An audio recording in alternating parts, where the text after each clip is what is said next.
So hey guys, welcome back to Made Easy. इस video में हम सॉल्व करने वाले हैं एनसीईआरटी एग्जाम्पलर बुक का लेसन नंबर 1 नंबर सिस्टम का एक्सरसाइज नंबर 1.1 का क्वेश्चन नंबर 7 और क्वेश्चन नंबर 8। ठीक है, तो आइए देखते हैं। ठीक है, तो मैं ये अज्यूम करके चल रहा हूँ कि आपने जो है एनसीईआरटी बुक का जो है नंबर सिस्टम चैप्टर जो है कंप्लीट करके साथ में सारे एग्जाम्पल्स और एक्सरसाइज को आप सॉल्व करके यहाँ पे आ रहे हैं। ठीक है, तभी आपको जो है अच्छे से समझ में आएगा। ठीक है, और अगर आपने वो जो है एक्सरसाइज वगैरह नंबर सिस्टम पूरा चैप्टर अगर नहीं देखा है तो डिस्क्रिप्शन में लिंक है जहाँ पे मैंने पूरा नंबर सिस्टम कंप्लीट करवाया है। ठीक है, सारे एक्सरसाइज और एग्जांपल्स के साथ में। ठीक है, तो आइए स्टार्ट करते हैं क्वेश्चन नंबर 7 से एनसीईआरटी एग्जाम्पलर। सो बोल रहा है which of the following is irrational number. ठीक है, तो आपको ये ऑप्शन गिवन है, इसमें से बताना है कि इरेशनल नंबर क्या होता है। ठीक है, तो यहाँ पे मैं कुछ बातें लिखने वाला हूँ, ध्यान से देखना।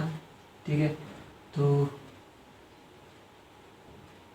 रियल नंबर जो होता है, ठीक है, वो दो टाइप का, मतलब उसको दो कैटेगरी में सब डिवाइड किया गया है। ठीक है, पहला क्या है, रैशनल। ठीक है, रैशनल नंबर। और सेकंड क्या है, इरेशनल नंबर।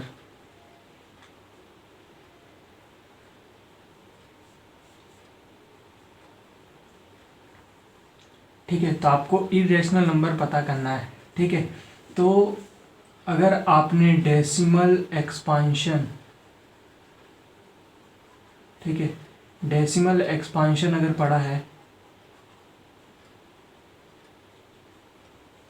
ठीक है, तो डेसिमल एक्सपांशन हमारे पास में दो तरीके के होते हैं। ठीक है, किसी भी संख्या का जो डेसिमल एक्सपांशन है वो दो तरीके का होता है। ठीक है, जो ठीक है, पहला प्रकार का होता है टर्मिनेटिंग।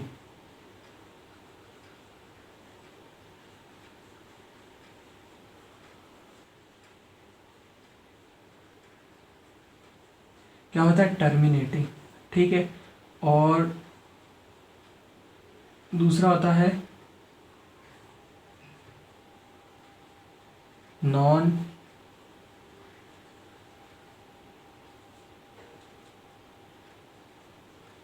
टर्मिनेटिंग। ठीक है, इसका मतलब कि पॉइंट के बाद में अगर डिजिट जो है वो स्टॉप हो जा रही है, जैसे 2.14, ठीक है, 3.2698। ठीक है, तो ये संख्या यहाँ पे क्या हो गई, रुक गई, यहाँ स्टॉप हो गई, ये यहाँ पे स्टॉप हो गई। ठीक है, तो यहाँ पे ये टर्मिनेट हो गई, मतलब कि रुक गई। तो टर्मिनेटिंग जो होते हैं हमारे पास में जो डेसिमल एक्सपांशन, ठीक है, वो सारे कौन से होते हैं, वो सारे होते हैं रैशनल नंबर।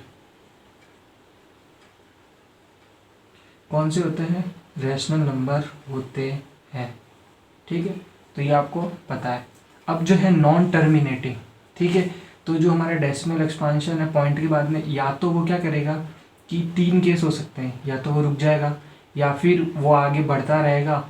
ठीक है, तो बढ़ता जब रहेगा आगे तो वो आता है नॉन टर्मिनेटिंग के केस में। और बढ़ते टाइम भी दो केस बनते हैं, या तो वो रिपीट करते हुए बढ़ रहा आगे, या फिर जो है वो रैंडमली आगे बढ़ रहा है। ठीक है, तो अब यहाँ पे देखिए नॉन टर्मिनेटिंग की बात करते हैं।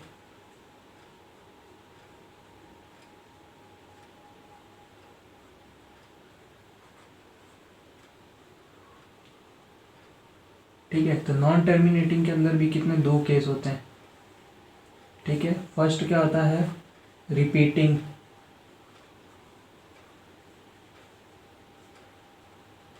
और सेकंड केस क्या होता है, नॉन रिपीटिंग।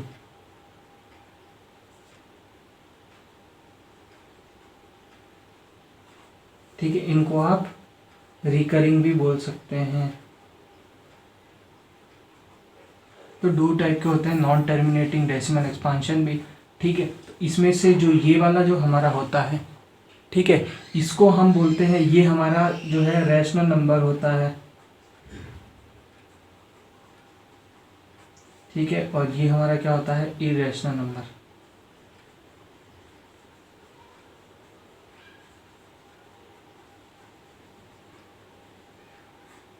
ठीक है, तो यहाँ से आपको क्लियर हो गया कि किसी भी नंबर का डेसिमल एक्सपांशन अगर नॉन टर्मिनेटिंग नॉन रिपीटिंग है तो वो हमारा नंबर क्या होता है, इरेशनल नंबर होता है।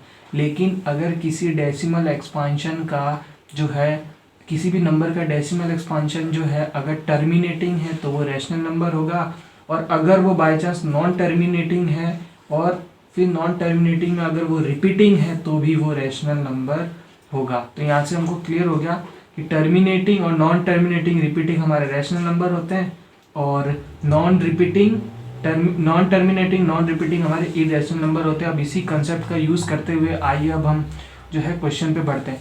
तो आपको जो है इरेशनल नंबर पता करना है। तो इरेशनल नंबर आपको पता है क्या होते हैं, नॉन टर्मिनेटिंग, ठीक है, नॉन टर्मिनेटिंग और नॉन रिपीटिंग, ठीक है। तो आइए अब यहाँ देखते हैं, ठीक है।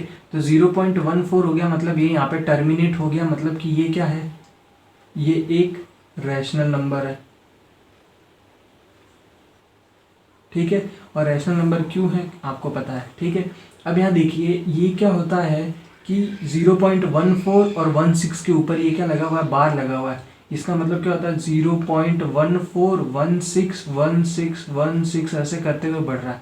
इसका मतलब कि ये क्या है, नॉन टर्मिनेटिंग तो है, ठीक है। क्यों, क्योंकि पॉइंट के बाद में जो है वो डिजिट जो है वो आगे बढ़ती जा रही है, स्टॉप नहीं हो रही, इसलिए नॉन टर्मिनेटिंग है। नॉन टर्मिनेटिंग के अंदर भी क्या है, रिपीटिंग है, और नॉन टर्मिनेटिंग के अंदर जो रिपीटिंग वाला जो होता है वो क्या होता है, रैशनल नंबर। देयरफॉर ये क्या है, रैशनल नंबर है। क्लियर, ठीक है। तो ये दोनों तो हमारे रैशनल नंबर हो गए, इसलिए ये ना होगा और ये भी नहीं होगा। अब यहाँ पे देखिए इधर भी बार लगा है, तो इसका मतलब ये भी रिपीट करेगा, तो ये इसमें जितनी संख्या के ऊपर बार लगा रहता है उतनी संख्या रिपीट करती है। तो ये 1416 1416 1416 ऐसे करते हुए ये रिपीट करता हुआ रहेगा। तो देयरफॉर ये भी हमारा क्या है, एक रैशनल नंबर है, ठीक है। तो तीनों हमारे रैशनल नंबर हो गए, तो ये भी हमारा ऑप्शन नहीं होगा, तो ये हमारा ऑप्शन होगा, option number D is the correct answer. क्यों करेक्ट आंसर, यहाँ पे आप देख सकते हैं कि जो है वैल्यू जो है वो रिपीट नहीं कर रही। सबसे पहले तो डॉट है तो नॉन टर्मिनेटिंग है, ठीक है। अब नॉन टर्मिनेटिंग के अंदर भी अगर आप देखेंगे, ठीक है, तो 40 1400 14000, ठीक है। तो ये जो है वैल्यूज कोई एक फिक्स वैल्यू जो है रिपीट नहीं कर रही है, तो इसका मतलब ये नॉन टर्मिनेटिंग नॉन रिपीट हो गया। इसका मतलब कि ये हमारा क्या हो गया, इररेशनल नंबर हो गया, है ना। तो इररेशनल नंबर ये हो गया हमारा, और यही हमारा फिर क्या है, करेक्ट आंसर है, ठीक है। तो इस हिसाब से आपको क्वेश्चन को ऐसे कंसेप्ट बिल्ड करके और इस क्वेश्चन को ऐसे सॉल्व करना था। I hope it is clear, ठीक है। जहां पर भी बार आए इसका मतलब कि वो रिपीट होने वाला है और वो 100% जो है रैशनल नंबर होगा, ठीक है। तो ये बात आपको ध्यान रखनी है, ठीक है। अब जो है आइए अब देखते हैं question number 8। So question number 8 है कि अ रैशनल नंबर बिटवीन √2 और √3, ठीक है। तो आपको जो है √3 और √2 और √3 के बीच का जो है आपको रैशनल नंबर पता करना है, ठीक है। तो यहाँ पे मैं आपको जो है एक चीज़ आपको बोलूँगा कि आपको जो है वो याद रखनी है, ठीक है, क्योंकि आप जो है 9th क्लास में अब प्रोसीड कर चुके हैं, ठीक है। तो आपको जो है ये √2 और √3 की वैल्यू आपको याद होनी चाहिए, ठीक है। तो मैं यहाँ पे √2 की वैल्यू लिख देता हूँ, ठीक है, और √3 की भी वैल्यू यहाँ पे लिख देता हूँ, ठीक है। तो ये मेरा रिक्वेस्ट है कि आप जो है ये √2 और √3 की वैल्यू आप जो है याद कर लीजिए, क्योंकि ये जो है हमारे आगे क्वेश्चन में भी जो है फ्रीक्वेंटली यूज़ होने वाले हैं, ठीक है। तो √2 की वैल्यू होती है 1.414, ठीक है, और आगे भी अगर लिखना चाहे तो 2135, ठीक है। तो ये हमारी होती है √2 की वैल्यू, और √2 हमारा क्या है, एक इरेशनल नंबर है, ठीक है। आप देख के बता सकते हैं कि इरेशनल नंबर है कि नहीं, है ना। और उसके बाद में अब जो है √3 की वैल्यू लिखते हैं तो 1.732, ठीक है, 050 ये, ठीक है।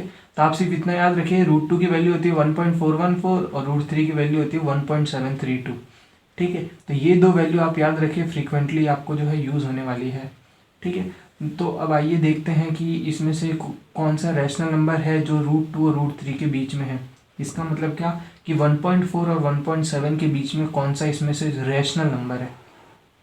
ठीक है। तो अगर मैं ए ऑप्शन की बात करूं, ठीक है, ए ऑप्शन की बात करूं, इसका मतलब कि जो है 1.414 प्लस 1.732 है ना, ये डॉट डॉट डॉट, ये भी डॉट डॉट डॉट, तो ये डॉट डॉट डॉट और ये डॉट डॉट डॉट हो रहा है, ठीक है। और डिवाइड बाय अगर आप 2 करते हैं तो इसकी वैल्यू आप सॉल्व करके देखेंगे जब, ठीक है, तो वो आएगा 1.57, ठीक है, 3132 ऐसे करके, और ये ऐसे आएगा, ठीक है। तो जब इसको आप सॉल्व करेंगे तो ये ऐसी वैल्यू आएगी। इसका मतलब क्या हुआ कि ये एक क्या है, ये एक इरेशनल नंबर है, ठीक है। तो यहाँ से ये वाला ऑप्शन जो है कट हो गया, ठीक है। इसको आप ऐसे ना सॉल्व करते हुए भी जो है आप ऐसे भी कर सकते हैं। कैसे कर सकते हैं कि ये देखिए, ये एक इरेशनल नंबर है, ये एक इरेशनल नंबर है, दो इरेशनल नंबर को जब जोड़ेंगे तो ऑब्वियसली एक इरेशनल नंबर ही आएगा, ठीक है। और जब दो इरेशनल नंबर को जोड़ा तो इरेशनल नंबर आया, और जब इरेशनल नंबर के अंदर आप जब दो का डिवाइड करेंगे तो ऐसा तो होगा नहीं कि वो इरेशनल नंबर जो है टर्मिनेट हो जाएगा, ठीक है। तो वो इरेशनल नंबर ही रहेगा चाहे आप उसमें दो का डिवाइड क्यों ना कर दें। तो देयरफॉर यहाँ से हम ये बता सकते हैं कि ये नंबर तो हमारा इरेशनल नंबर होगा, तो इसलिए इसको देखने की ज़रूरत नहीं। तो सिमिलरली ये यहाँ पे देखिए, ठीक है, तो दो इरेशनल नंबर को मल्टीप्लाई करेंगे तो इरेशनल नंबर ही आएगा, और डिवाइड बाय 2 किया है मतलब कि उस इरेशनल नंबर में अगर दो का भी डिवाइड करते हैं तो भी हमारा इरेशनल नंबर आता है, देयरफॉर हम इस ऑप्शन को हटा देते हैं, ठीक है। तो आप दो तरीके से सोच सकते हैं, या तो आप ऐसे परफॉर्म कर लीजिए, आप ऐसे सोच के ऑप्शन एलिमिनेट कर सकते हैं। अब आपके पास में बचा ये दो, ठीक है, क्योंकि ये जो है टर्मिनेट हो चुके हैं इसलिए हमको ये जो है रेशनल नंबर है, ठीक है। तो हम देखेंगे 1.5, तो 1.5 देखिए 1.4 और 1.7 के बीच में 1.5 आएगा, ठीक है, इसलिए ये जो है हमारा सी ऑप्शन करेक्ट है। क्यों करेक्ट है कि 1.4 यहाँ पे है, ठीक है, और 1.7 हमारा यहाँ पे है, ठीक है, तो इसके बीच में ही 1.5 आएगा, ठीक है।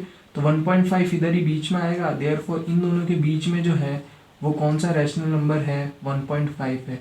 1.8 क्यों नहीं आएगा, क्योंकि 1.8 1.7 के बाद में ही आता है, ठीक है। तो देयरफॉर ये ऑप्शन गलत, ठीक है, तो डी ऑप्शन भी गलत हो गया और हमारा करेक्ट आंसर है ये, ठीक है। सो ये था हमारा क्वेश्चन नंबर 8, ठीक है। तो इससे आपको, इस क्वेश्चन से आपको क्या सीखने को मिला। सबसे पहले तो अगर आपकी कैलकुलेशन अच्छी है तो वैल्यू डाल के दोनों को ऐड करके डिवाइड बाय 2 करेंगे तो आप देखेंगे इरेशनल नंबर आ रहा है। लेकिन अगर आपने कंसेप्ट अच्छे से पढ़ रखा है तो मैंने आपको बताया था कि दो रेशनल नंबर, ठीक है, दो इरेशनल नंबर को अगर जोड़ेंगे तो ऑब्वियसली इरेशनल नंबर आएगा, और उसमें दो का डिवाइड कर दीजिए तो भी वो इरेशनली नंबर ही रहेगा, ठीक है। तो देयरफॉर ये इरेशनल नंबर हो गया, ये इरेशनल नंबर हो गया, तो इनकी तो ज़रूरत हमको है ही नहीं क्योंकि हमको चाहिए रैशनल नंबर, ठीक है। देयरफॉर हम सीधा पहुंच जाएंगे इन दो ऑप्शन पे, जहाँ पे देखेंगे कि 1.4 और 1.7 के बीच में 1.5 ही आएगा, 1.8 इसके बाहर है, इसलिए इन दोनों के बीच में जो है ये जो 1.5 है वही रैशनल नंबर है, ठीक है।